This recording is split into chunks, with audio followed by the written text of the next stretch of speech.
I confess, when I first met my roommate Stella, a pigeonhole formed in my mind. Horn-rimmed glasses, short hair dyed a vivid purple, Steven Universe phone case.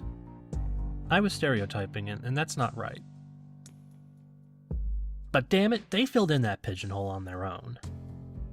Within less than a minute, they brought up their Tumblr, which in turn led to all the feminist bloggers they follow, all of the problematic behavior they deal with on a daily basis, and, of course, their pronouns.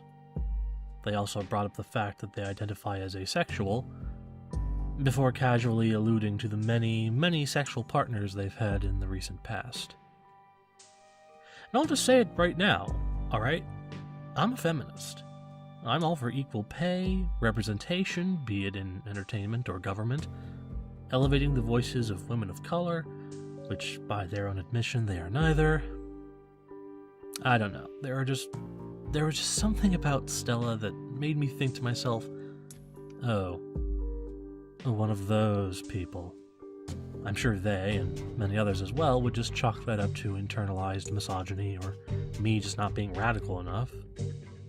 And hell, maybe they're right, but well, I just had this gut feeling about Stella, and really, at some point, I gotta trust my own instincts. I know I'm making it sound like I didn't like Stella. I thought they were nice enough, and they certainly didn't seem malicious or nasty, just a bit much.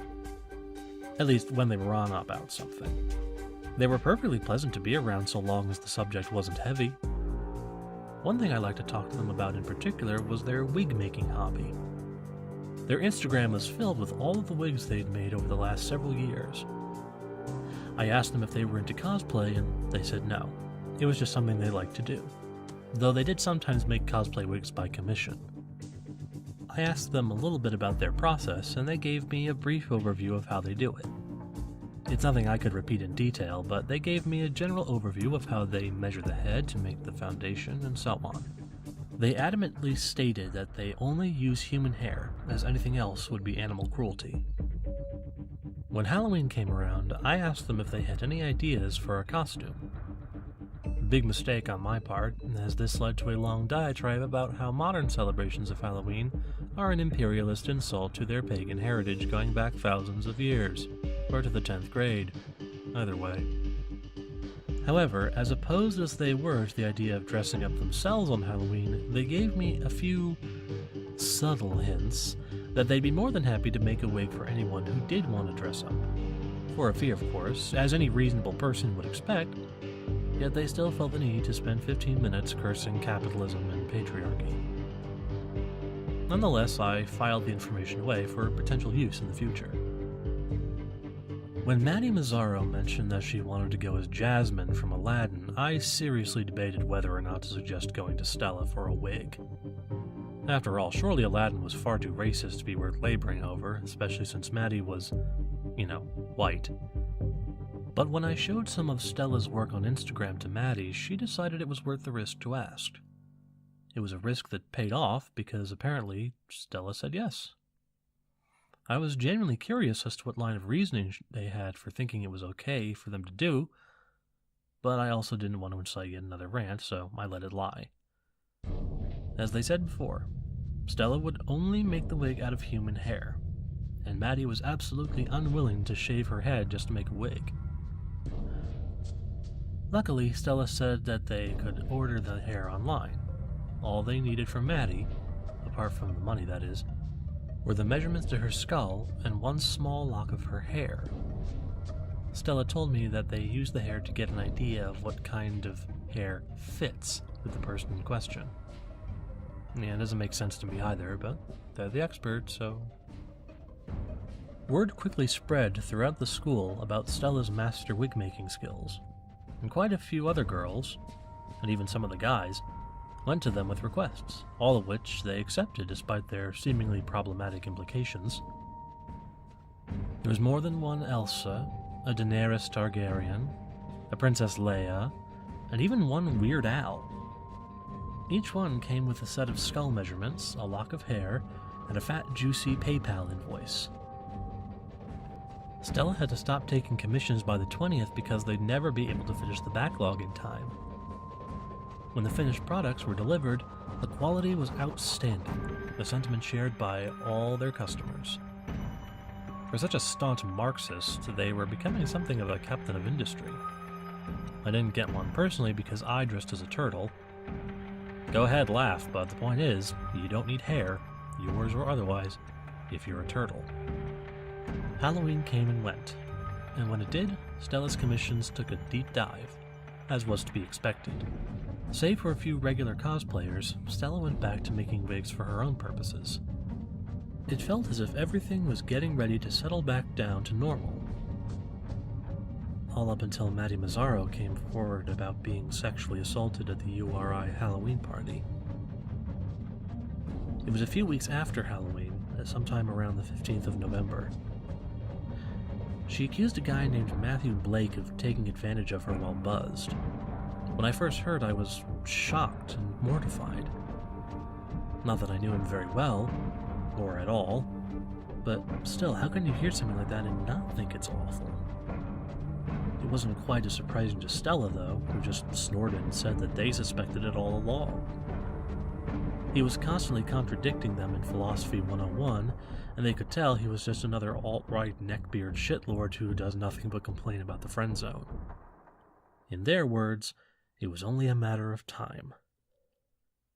It was the first in a long line of disasters that marked one of the worst college semesters ever at URI. There was apparently an epidemic of rape, sexual assault, and harassment on campus.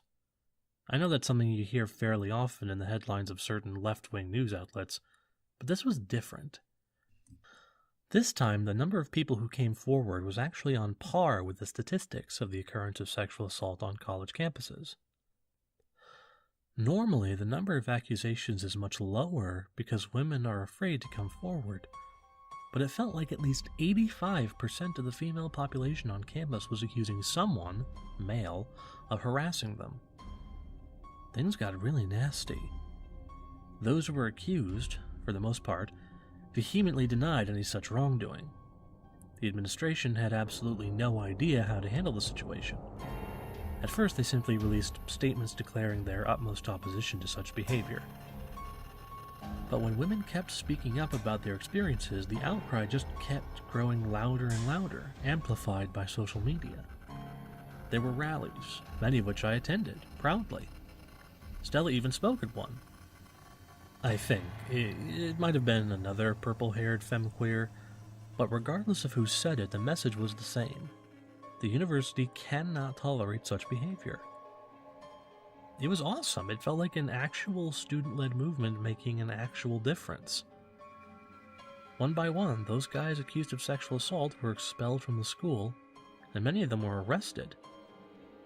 It was probably the most progress any university in the US has ever made toward dealing with the issue of sexual assault on campus. Except that the accusations just kept coming. Stan Edwards, Jed Kelsey, Amos Anderson. No matter how hard the school cracked down over the preceding months, no matter how many guys were expelled, more and more came to light until the total number of sexual assault cases was far higher than the national average. And while the vast majority of the school, as well as those looking in, focused on the rape plague exploding throughout URI, not as many people paid attention to all of the people getting sick. You would just show up to class one day and someone would be missing. If you happen to know them on Facebook, you learn that they were feeling sick. Weak, achy, feverish, nauseous. First it was Valerie Seymour from World History, then Sharon Blair and Amy Sheehan from Western Literature, then Eleanor Hartman from Women's Studies. All sick, all with the same symptoms, at least insofar as I could tell. Something was going around, and whatever it was affecting a disproportionate number of women. Very few weren't affected, Stella and myself among them. It's the sort of thing that gets a person thinking. One day, I went to Stella and I asked them, "Have you noticed all the girls getting sick lately?" They looked up from their laptop, cocked an eyebrow, scrunched their nose, and asked me, Huh? Yeah, a lot of girls from my classes have been sick recently, I said casually. They shrugged. Huh. Hadn't noticed. Guess I've just been too busy with my own things. Yeah, I said absent-mindedly as they went back to their laptop.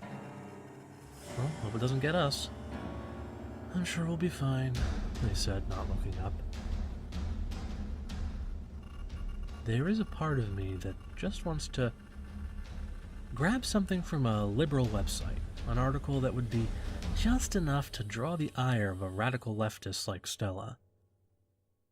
And that same part of me is very confident, however undeservedly so, that shortly after I posted such an article on Facebook, I would get a message from Stella, whether on Messenger or by text, email, whatever.